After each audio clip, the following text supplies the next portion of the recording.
Hey there.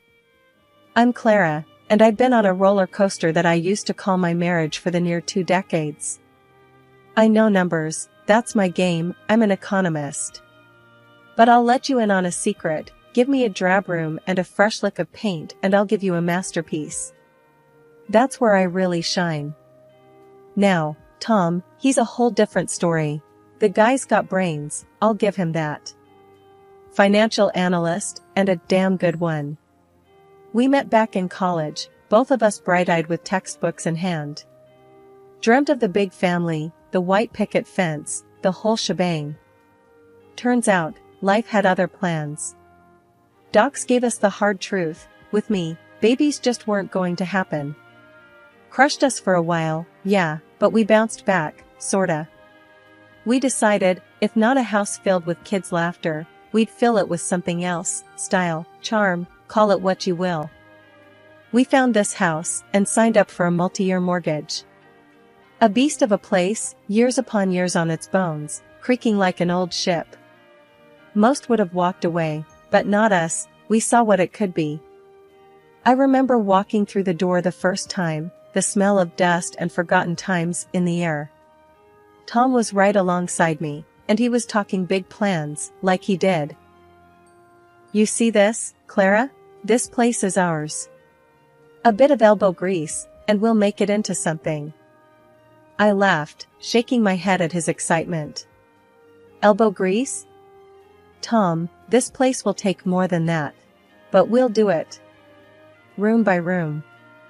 The first couple of years were rough. Juggling jobs and paintbrushes, learning how to fix a pipe without flooding the kitchen. But every evening, we sat amid the chaos of renovation, beers in hand, and it felt like we were invincible. One night, in the middle of an argument about what color the living room should be, he wanted blue, I wanted green, he threw his hands up and cussed. Damn it, Clara, pick whichever. It's just a color. I shot back, just a color? Tom, this is important. It sets the whole mood of the house. I was half mad, half laughing, because who gets into a tiff over paint?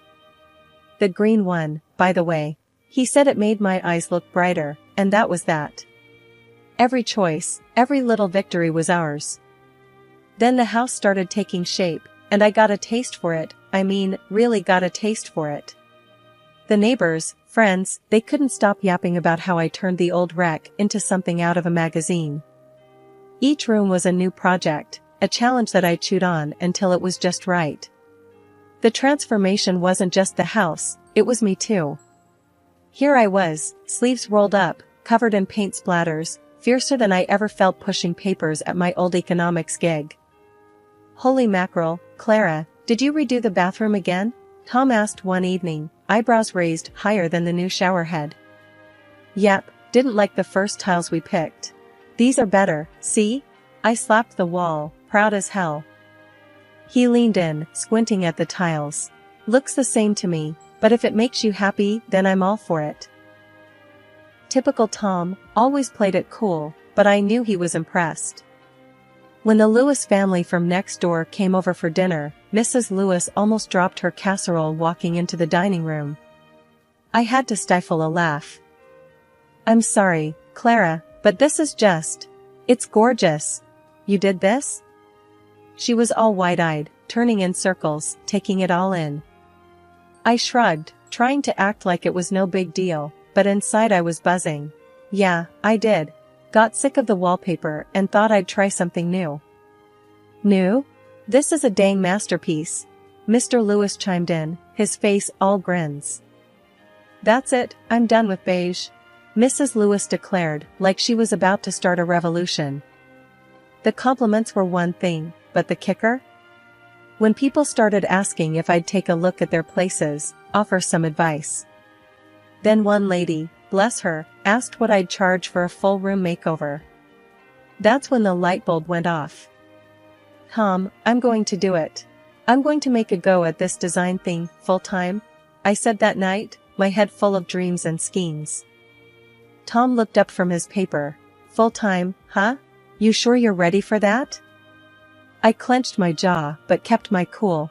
I've never been more sure of anything. Well, Then you better get to it.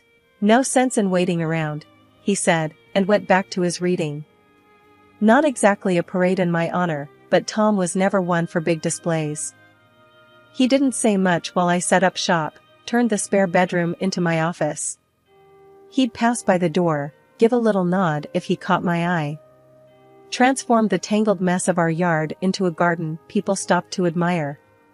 I'd see him out there, leaning on the fence talking with passers-by about the flowers and the shrubs like he knew what he was talking about. One afternoon he came back inside, shaking his head.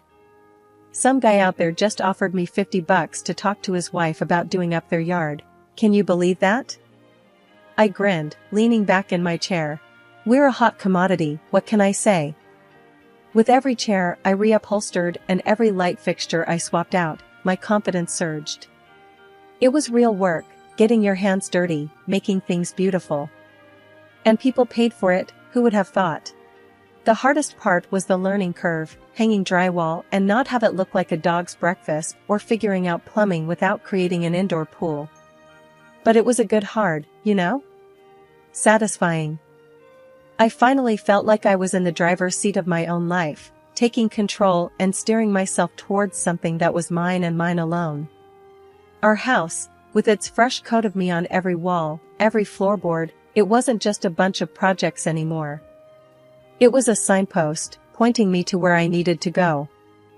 Things were getting busier by the day, my phone was constantly buzzing with new clients, and my schedule was a jigsaw puzzle I was somehow supposed to piece together. Tom had been supportive of my work, but something had shifted lately. As my plate piled up, his seemed to empty, chores and all. "Mornin'," I greeted Tom, as I trudged into the kitchen, stepping over a pile of his work shirts. He grunted back, eyes glued to his laptop. At least he used to help with breakfast. "The basket's overflowing, Tom. Your turn, yeah?" I hinted, nudging the basket with my foot so it spilled onto the floor, hoping he'd take the hint. He sighed, not looking up. "Why? You're home all day." I stopped in my tracks. "Say what now?" "Look, you're always here," Tom continued, a little more carefully now, like he sensed the storm brewing. "Makes sense for you to handle the house stuff." "Handle the house stuff?" I repeated, my voice edged with disbelief. "I'm running a business, not sitting around here twiddling my thumbs." Tom's gaze finally broke from his screen. "Yeah, but I have to get to the office." I was about to argue, but the phone rang. Saved by the bell, or cursed, given it was another job to add to the pile. As the days rolled on, the pattern held. Tom's leave-behinds, coffee cups in the living room, newspapers scattered on the dining table, and those darn socks everywhere. You'd think he was trying to mark his territory. "Come on, Tom, this isn't the you I know," I said one Saturday morning, dishes clanking as I loaded the dishwasher with last night's remnants. "You used to care about this stuff." We were like two ships in the night, and I ain't talking about the romantic kind. He was off first thing, back when I was hip-deep in swatches and samples, and by the time he rolled back in, I was dead to the world on the couch, tablet still in hand. "Listen, Tom, we can't go on like this," I said one evening, dishes done, with enough energy left over to tackle what was really bothering me. "We're supposed to be a team." He looked like a teenager caught out past curfew. "Look, Clara, I just don't see the problem." I laughed, but it wasn't the happy kind. "You don't see? Okay. How about we start with you acting like this place is a hotel and I'm the service?" He opened his mouth, then shut it, like the right words had taken a detour. "I'm not asking for much. Just do your share. Act like you live here. Because, spoiler alert, you do." Tom ran a hand through his hair, looking like he wished he could disappear into the couch cushions. "Fine, I'll pick up the slack." "And?" I pressed. "And I'll start by sorting the laundry." "Now we're talking." I nodded, my arms crossed, but my lips trying not to smile, because it was either that or scream. It was a small victory, but I take M where I can get M. It was a reminder that for all the work, all the late nights and color palettes and textures and fittings, if your foundation is shaky, the whole house feels it. And I wasn't just talking about the renovations. I started noticing Tom was glued to his phone more these days. Eyes almost stuck to the screen. And then there was that haircut, the kind young folks are wearing, shaved on the sides and longer on top. When I asked him about it, he just shrugged it off, saying something about wanting a change. To me, it screamed midlife crisis loud and clear. It was finally the day we'd been plowing towards for what felt like forever. The mortgage was paid off. That was supposed to be our light at the end of the tunnel, our big reason to celebrate. So, on my way back from work, I dropped by the liquor store and picked up a bottle of the good stuff, the type that would make your wallet weep. I also got fancy cheeses, the sort with names too difficult to pronounce, and those artisan crackers that Tom liked. I was all set to surprise him. Walking into the house, everything was too quiet. Usually, Tom would be home by now, dinner on the go or some music playing. Not today. The place was dead silent. I called out for him, my voice disappearing into the silence. "Tom, you here?" "Nothing." I wasn't too worried at first.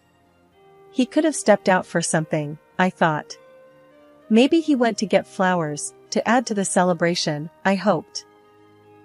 I made my way to the living room and started getting the place ready for when he'd return. It was going to be a good night. We'd earned it. The expensive red would breathe a little, I'd get the snacks looking nice on plates, and we'd cheers to no more damn bank payments. But then I saw them, papers neatly stacked on the coffee table. Not thinking much of it, I reached over and that's when my heart took the first hit. Divorce papers with Tom's name already scribbled at the bottom in his unmistakable handwriting. For a good few minutes, all I could do was stand there. It felt like one of those prank shows where the joke's gone too far. But this was no joke. The realization sank its claws into me, and I could feel my hands shaking, my face hot. Damn it, Tom, what the hell is this? But I was talking to an empty house. I chucked the bottle of wine onto the couch, who cares if it stains, and sat down hard at the coffee table. This wasn't something you slip into conversation, this was a bang, it's over, out of nowhere slap in the face. I tried calling him. It just rang and rang before his voicemail casually invited me to leave a message. So I sat there for hours, waiting for him to walk through the door. I kept picking up my phone, checking if there were any missed calls, any texts. Nothing. It was like he'd vanished into thin air. The snacks lay forgotten and the bottle of red sat there, the unopened symbol of what was supposed to be our celebration. I remember when we bought this house. We thought this was it, we were set. But now there were just divorce papers and silence. And with every minute he didn't show up, didn't call, it was becoming crystal clear that he wanted out. But he couldn't even tell me to my face. Couldn't even give me a crappy excuse. Tom didn't come, and he didn't call. And I was left alone with a bunch of papers I never wanted, telling a story I didn't sign up for. When Tom walked in the next day, he wasn't alone. There she was, some young girl, looking at me like I'm yesterday's news. But this house, our house, she was eyeing it like it was hers already. "Oh, I wouldn't change a thing," she said as she flounced from room to room. "Except maybe the paint in the living room, brighten things up a bit. Don't you think it's a bit stuffy in here?" Her words, like she's marking her territory. Tom followed her like a lost puppy, then turned to me, "Brazen as you like. We will live here, Clara. In this house. With my new wife." I felt the anger boiling up inside, but I caught a look in his eyes, or maybe it was hers, and just like that, an idea sparked in my head. "Is that so?" I finally said, schooled my features into something calm, too calm. She pranced back in, still taking it all in, claiming it with her greedy little eyes. "Yes," she purred, "it'll do just fine." And then she looks at me like I'm some sort of bug under her shoe. But I'm not. I am the bug that knows where the dirt's hidden, knows exactly what to do when the time's right. I watched them, like a hawk eyeing its prey. Tom, he's talking numbers and moving dates, but I ain't listening. I'm plotting, thinking of every little way I could turn this back on them. Finally, I just smiled at them both. It wasn't a happy smile, but that's not what this was about. This was about wait and see, about holding your cards close to your chest. So I nodded. All right then. Tom paused, probably expected me to yell or throw something. But no, I'm playing this smarter. All right, he echoed, confused, searching my face for the catch. Yeah, all right. You two lovebirds deserve each other. The girl beamed, clueless, thinking she's got it made. And Tom, he had this look, like maybe he's dodged a bullet. But really, he's just fired the starting gun. I turned away to hide the grin spreading across my face. They think they've won, got it all figured out. But little do they know, I've got plans of my own. The game's just begun, and I'm about to make my move. I sat across from Tom at the kitchen table, a bunch of papers spread out between us. Let's make this quick, I said, tapping my fingers on the tabletop. I want my $200,000, what I put into the mortgage. I'm taking my stuff, and that's that. He was half listening, his eyes drifting to where his girlfriend was hanging around like an eager puppy waiting for a treat. Yeah, sounds fair, he mumbled, not taking his gaze off her. A smile, cruel and all mine, lifted the corners of my mouth. And by my stuff, I mean everything I bought. All of it. Sure, whatever. He was nodding along, not really caring or not realizing. Probably both.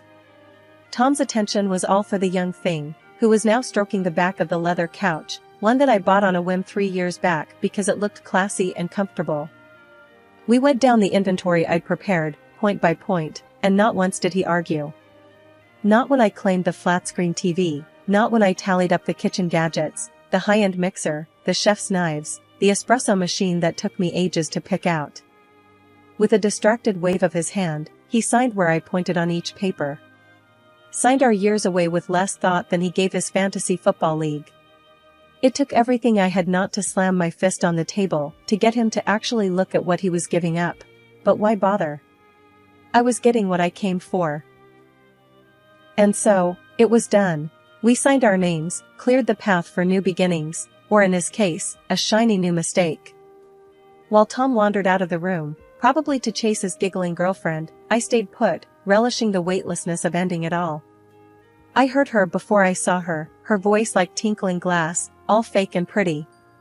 She came into the kitchen, one-eyed turned from a 70s nightmare into a modern foodie paradise, and she ran her fingers along the granite countertops. He never cooked a thing in his life, I thought, and she probably can't boil water. You're old, but you have good taste, she said to me, a backhanded compliment wrapped in a sweet tone that didn't reach her eyes. I looked her up and down, my gaze pointed. Honey, good taste doesn't have an expiration date. But let's see how long your novelty lasts around here. And with that, I grabbed the box filled with photo albums, my favorite coffee mug, and a collection of fridge magnets from every state I'd visited and walked out without a backward glance. I didn't need to look back to know she was still standing there, probably puzzled by my refusal to fight. Good taste indeed. Let her find out, like I did, that marble and leather mean nothing without someone real to share it with. I had my memories, my dignity, and soon enough, a bank account that would turn that house into a distant memory. Moving day had all the drama of a bad TV show. Tom just stood there, mouth hanging open, as the movers made trip after trip out the door. Couch, gone. The fancy heaters I'd haggled for, gone. And yeah, when I said everything, I meant the kitchen sink too. That was a masterpiece of stainless steel, and it was mine when I walked in. It was mine walking out. His girl, what's her face, she lost it. Standing there in designer heels on the hardwood floor, I picked out. This wasn't the deal, she hollered like she was calling the shots now. I leaned against the doorframe, every piece of paper with Tom's signature a shield. Deal was I take what's mine. That's it. Tom finally found his voice, a little wobbly but there. Clara, let's talk about this. There's gotta be. I cut him off with a wave of my hand. Talk? You signed, Tom. As clear as day. Everything I bought, I take. He ran a hand through his hair, the way he did when he realized he was in over his head. But the sink, Clara? Come on. I didn't budge. You should have read the list. Not my problem, you were too busy with her. I nodded towards his plaything, who was now scowling like a kid who'd been told Christmas was cancelled. But where are we gonna wash dishes now? She piped up, hands on her hips like she was in some sort of showdown. I couldn't help it, I laughed. Guess you'll figure it out, won't you? Tom paced now, a caged animal sort of look about him. Clara, we can't just. We need some of this stuff. How about the heaters? It's winter. I glanced at the wall where the heater used to be. Close work. Or hey, maybe you two can snuggle up for warmth. Clara. His voice cracked. Typical. Always loud when he was losing. We had an agreement, Tom. You agreed to 200 grand and for me to take my things. Well, I'm taking my things. That's fairness. That's getting what I'm owed. He went quiet, that defeated slump setting into his shoulders. His girl, she still didn't get it, feet stuck to the ground, her face twisted. This is total crap. I shrugged on my coat, the one I used to leave hanging on the hook, by the door. Your problems aren't my problems anymore, sweetie. I put on my sunglasses, grabbed my purse, and stepped out into the cold. The movers had the last few boxes ready to go, and I gave them the nod. Time to move on. Behind me, the door to the house stood open, letting out all the warmth. A pretty good metaphor, maybe, but I wasn't in the mood for poetry. I was in the mood for starting fresh. As I pulled away, I left them standing in an empty house that was once full of everything but love. Love they'd have to find on their own, without the comforts I'd brought into their lives. A month had flown by since the split, my new life slowly taking shape, when my phone buzzed with a number I knew too well. My ex, sounding all choked and lost, was on the line. I can't do this anymore, he groaned. I'm cooking, cleaning, it's all me, all day long. He told me how his young wife did squat, just flicked her thumbs on her phone screen or waltzed out with her pals. He was learning the hard way, juggling pots and pans, scrubbing toilets, and handling laundry. Please, can we try again? I made a mistake, he was practically begging, that note in his voice, like he'd never known a day's work in his life. I held the phone, a smile cracking across my face. You've got some nerve, I chuckled into the receiver. But you made your bed, now lie in it. Hanging up felt like dropping the heaviest bag I'd been carrying without knowing. Released from that old deadweight, I threw myself into my latest project, my very own house. Yeah, you heard that right, my house, not ours, not his, but my very own. As I stood in the entranceway, my new place was bustling with voices and footsteps. A blank canvas waiting for me to splash it with life. Hey lady, where do you want this box? One of the movers called out, struggling under a carton labeled kitchen stuff. Over there, by the counter, I directed, pointing him to the spot. The advance guard of my new abode was just me and a crew who didn't care about the past, just where to lug the next heavy thing. They'd drop a box, wipe their brows and ask where the next goes. A dance of starting anew. That night, with the boxes still piled high, it hit me, this wasn't just a new page, it was a whole other book. And I was going to fill it with wonders and blunders, scribbles, and scenes that made sense only to me. It's funny, how you think you need someone to make a house a home. But all you really need is to surround yourself with things that make you, well, you. Starting over? Yeah, let's paint this town with my kind of life.